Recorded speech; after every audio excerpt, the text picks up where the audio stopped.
একটু আরামে থাকার জন্য, একটু ভালো থাকার জন্য তিল তিল করে জমানো টাকা দিয়ে ছোট্ট একটি স্বপ্ন পূরণ করলাম।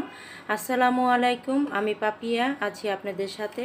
কাছে দূরে দেশ এবং দেশের বাইরে যে যেখান থেকেই আমার ভিডিওটা দেখছেন, আশা করি সবাই ভালো আছেন এবং সুস্থ আছেন। আলহামদুলিল্লাহ, আল্লাহর অশেষ রহমতে বেশ ভালোই আছি এবং সুস্থ আছি। ওয়েলকাম করছি নতুন আরেকটি দিনে, আরেকটি ব্লগে। আশা করি আজকের ব্লগ ভিডিওটা সবার কাছে ভালো লাগবে। মেয়েদের বেশি অলসতা করতে নেই আর বেশি আরাম করতে নেই। তো 1 মাস অনেক আরাম করেছি আর অনেক অলসতাও করেছি। তো সেই দৌড়ঝাঁপটা এখন শুরু হয়ে যাবে। 1 মাস এত পরিমাণ রেস্ট করেছি বলার বাহিরে, কারণ প্রায় 1 মাসের বেশি স্কুল বন্ধ ছিল। তো অনেক আরাম করে নিয়েছি। এখন শরীরে যে এত একটা অলসতা ভাব চলে এসেছে, তো সেজন্যই বললাম যে মেয়েদের বেশি অলসতা আর আরাম করতে নেই। আর বেশি যদি আরাম করতে যাই তাহলে সকালটা শুরু হয় একদম দৌড়ঝাঁপটা দিয়ে। তো যে প্রতিদিনের কাজ দিয়ে শুরু করলাম। প্রথমেই আমি বেড গুছানো থেকেই শুরু করেছি। তো বেডটা ঝেড়ে নেওয়ার পরে আর সবের প্রথমে যদি বেডটা গুছিয়ে নেওয়া হয় তাহলে মনে হয় ঘরের অর্ধেক কাজটাই আমার কমপ্লিট হয়ে গেছে, এরকম মনে হয়। বেড এলোমেলো থাকলে আমার কাছে একদমই ভালো লাগে না। তারপরে চলে আসলাম আমার ছেলের পড়ার টেবিলটা গুছিয়ে নিচ্ছি। তো আসলে মোছামুছির কাজটা প্রতিনিয়ত হয়তো আজ এ রুম কাল ও রুম, সবগুলো কাজ তো আর একদিনে করা যায় না। আজ হয়তো এটা করলাম, কাল অন্যটা করলাম। আর একদিন 2 দিন পর পর যদি না মোছা হয় তারপরে মনে হয় যে 1 মাসেও পরিষ্কার করা হয়নি, এমন অবস্থা। আজকে এমনিতেই মনটা একটু ভালো, তো খুশি মনে কাজ করছি, মনে অনেক আনন্দ। আর আনন্দ থাকলে কিন্তু সব কাজই করতে ভালো লাগে, যত কষ্টের কাজই হোক না কেন। তো এদিকে আমি কাজ করছি আর অনেক দিনের একটি ইচ্ছা পূরণ করব, সেজন্যই মনটা অনেক খুশি। তো ভিডিওর এই পর্যায়ে এসে এখনও যারা আমার সাথে আছেন, একটা লাইক দিতে ভুলে গেছেন, প্লিজ প্লিজ একটা লাইক দিয়ে ভিডিওটি কন্টিনিউ করবেন। আপনার একটা লাইকে আমি অনেক উপকৃত হব। আপনার একটা লাইকের কারণে আমার ভিডিওটা আরও নতুন নতুন আপু ভাইয়াদের কাছে পৌঁছে দিতে সাহায্য করবে।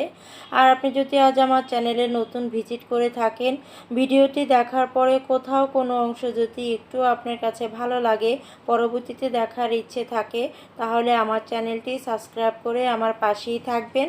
পাশে থাকা বেল আইকনটি বাজিয়ে দিবেন। আর এই কাজটা যদি আগে থেকেই করে থাকেন, আপনাকে অসংখ্য ধন্যবাদ। তো এই যে টেবিলটা আমি আর কি মুছে নিচ্ছি। আর এখানে আমার বাসায় যেহেতু পড়ার টেবিল একটাই, দুইজনেরই আর কি 2 ছাট করে বই গুছিয়ে রাখি। তো নাবিলেরটা উপরে থাকে, নাফিসেরটা আর কি নিচে এক সাইড দিয়ে রেখে দেই। তো নাফিসেরটা বেশিরভাগ এখানে রাখা হয় না, যখন ওর মিস ওকে পড়াতে আসে তখন আর কি এখানে রেখে দেই, এই জন্য আগে একটু রেখে দেই। আর তাছাড়া নাবিলেরগুলাই বইগুলাই বেশিরভাগ থাকে, আর ওরগুলো আমি অন্য জায়গায় আর কি আমার ড্রেসিং টেবিলের ড্রয়ারে রেখে দেই। ঘরে যেহেতু জায়গা অনেক কম, সেজন্য টেবিল একটাই। নাবিল বেশিরভাগ ডাইনিংয়ে আর কি, নাফিস ডাইনিংয়ে বসিয়ে পড়ে। তো বাচ্চাদের জন্য কিছু টুকিটাকি আর কি বিস্কিট নিয়ে এসেছিলাম, সাথে আর কি স্যালাইন। এই স্যালাইনটা কিন্তু খেতে অনেক ভালো লাগে। আর যেহেতু প্রচুর পরিমাণ গরম, আর আমার ছোট ছেলেটা তো একদমই পানি খেতে চায় না, তো এটার ফ্লেভারটা খুবই ভালো লাগে। আর এমনি একটু পানি যেহেতু খেতে চায় না, এটা গুলিয়ে দেওয়ার কারণে যেহেতু একটু পানি খায়, সেজন্য আমি এক প্যাকেটই ধরে আর কি স্যালাইনটা নিয়ে এসেছে। আর এখানে ওদের জন্য আর কি বিস্কিট নিয়ে এসেছে, সাথে আরও কিছু কাঁচা বাজার আছে আর কি, সেগুলো আমি এখন আর কি গুছিয়ে নিব। তো আমার ছেলে কিন্তু কলাটা খেতে অনেক পছন্দ করে, তো এই যে ওদের জন্য আর কি কলা নিয়ে এসেছে। তো আপনাদের ভাইয়া সব সময় যে কাজটা করে, যে বাচ্চারা যেই জিনিসটা খেতে পছন্দ করে, যেই বিস্কিটটা খেতে পছন্দ করে, যদি এক রকমের অনেক ধরনের আর কি বিস্কিট নিয়ে আসে, তো যখন বলে যে বাবা এটা খেতে খুব ভালো লাগে, তখন সে বারবার ওই জিনিসটাই আনার চেষ্টা করে। তো আমার এদিকটা কিন্তু খুবই ভালো লাগে যে বাচ্চাদের পছন্দটা অপছন্দটা তার মাথায় থাকে, কারণ যে বাচ্চাদের জন্যই নিয়ে আসে, যদি বাচ্চারাই না খেতে পারে সেজন্য এই জিনিসটা সবসময় খেয়াল রাখে। আর এই যে এদিকে দুন্দুল নিয়ে এসেছে, তো দুন্দুলটা আজকে রান্না করব না, আজকে রান্না করার জন্য অন্য কিছু আর কি গুছিয়ে নিয়েছি। কারণ যেহেতু রাত্রেবেলায় আমি সব ঠিক করে রাখি যে আগামীকাল কি রান্না করব, তো বাজারটা যেহেতু আজকে নিয়ে এসেছে, তো সেজন্য আজকের আর দুন্দুলটা আমি রান্না করব না। তো আজকের ভিডিওটা না টেনে দেখার অনুরোধ রইল, কারণ আমার কি একটা যে ইচ্ছা পূরণ করেছে সেটা ভিডিও শেষে আপনাদের সাথে শেয়ার করব। আগে সাংসারিক কিছু টুকিটাকি আর কি কাজটা গুছিয়ে নিচ্ছি। মানে মধ্যবিত্ত ফ্যামিলি যারা আছে, মানে একটা কিছু করা বা একটা কিছু কেনা, তো আমরা 10 বার চিন্তা করি, 10 বার আর কি ভাবি, তারপরে জিনিসটা করি। হুট করেই কিন্তু মধ্যবিত্ত ফ্যামিলির একটা জিনিস করা যায় না। তো চলে এসেছি বেলকুনিতে। আমি কিন্তু অফ ক্যামেরায় কাজটা করে নিয়েছি, অনেক গাছ এখান থেকে সরিয়ে ফেলেছি। তো কিছু পেতে হলে তো কিছু ছাড়তে হবে, তো সেজন্য আমি বেলকুনি থেকে গাছগুলো সরিয়ে নিতে হয়েছে।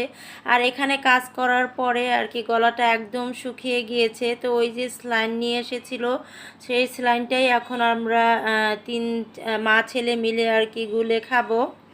তো এই গরমে সবারই বেশি বেশি আর কি ঠান্ডা, তারপরে শরবত জাতীয় জিনিস খাওয়াটা সবার জন্যই মনে হয় ভালো। যে পরিমাণ গরমটা পড়ছে আর যে পরিমাণ গা থেকে পানি ঝরছে, সে পানিটা আমরা বেশি বেশি পানি খেয়ে যদি পূরণ না করি তাহলে আমরাও অসুস্থ হয়ে পড়ব। তো এখন আমরা শরবতটা খেয়ে নেব। আর ভিডিও শুরুতেই কিন্তু বলেছি আমি আর কি অনেক আরাম করে নিয়েছি, বলার কারণ আছে, কারণ নোটিশ এসেছে নাবিলদের স্কুল আর কি খুলে দিবে। তো এতদিন তো লেট করে ঘুম থেকে উঠেছি, একটু আরাম করে নিয়েছি, এখন তো আর সেটা করা যাবে না। আর রান্না বান্নাটা আজকে আপনাদের সাথে শেয়ার করলাম না। তো এই যে মানে অফ ক্যামেরায় রান্নাটা করে নিয়েছি, ভেন্ডি ভাজি করেছি, ডাল রান্না করেছি, আর হলো গিয়ে মাছ ভুনা করে নিয়েছি। আর আমার ভাসুর এখনও আমার বাসায় আছে, সেজন্য ডালও আছে। আমরা কিন্তু ডাল অতটা পছন্দ করি না।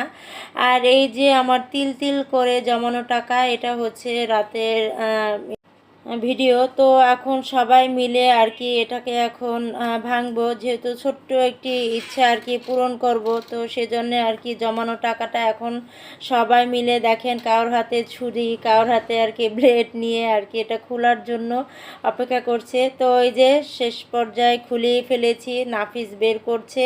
তো আমি বলছি একটা একটা করে কি বের করবা, তুমি একদম ঢেলে দাও। তো এই যে ঢেলে দিচ্ছে, একদিকে আনন্দ লাগছে আর একদিকে কষ্ট লাগছে যে এত কষ্ট করে জমানো টাকাগুলো চোখের পলকেই টাকাগুলো খরচ হয়ে যাবে। যতটা সময় ধরে আর কি টাকাগুলো জমিয়েছি, মানে এক নিমেষেই এখন টাকাগুলো খরচ করে নিব। এখন আমরা চারজনে মিলে আর কি টাকাগুলো আর কি ভাঁজ করে নিব। তো এখানে নাফিস আর কি ধরছে আগে, ও বলতেছে আমি একা একা সব কিছু সব ভাঁজ করে নিব। আমি বলছি বাবা অনেক সময় লাগবে। তো এই যে দেখতেই পাচ্ছেন আমরা চারজনে মিলে আর কি টাকাগুলো ভাঁজ করে নিচ্ছি। তো এই যে সব টাকাগুলো আর কি ভাঁজ করা হয়েছে। তো এখানে তো টাকা কিন্তু এখানে অল্প দেখা গেল, কিন্তু টাকার পরিমাণ ছিল 50,000 টাকা, 50,000 আর কি 50,000 টাকা থেকে 300 টাকা কম ছিল। আর এখানে এই যে আমরা এখন আর কি একটু বাইরে এসেছি, তো দেখেই বুঝতে পারছেন, হয়তো বা কেউ কিছু অনুমান করতে পারছেন যে কি ইচ্ছে পূরণ করতে এসেছি। আর এখানে আমি একটু ওয়াশিং মেশিনগুলো দেখছি, কিন্তু কিনতে ইচ্ছে করে, কিন্তু আমার রুমে তো বসানো সেরকম জায়গাই নাই এখন। তবে জায়গা বের করে ওয়াশিং মেশিনও কিনবো, ইচ্ছা আছে।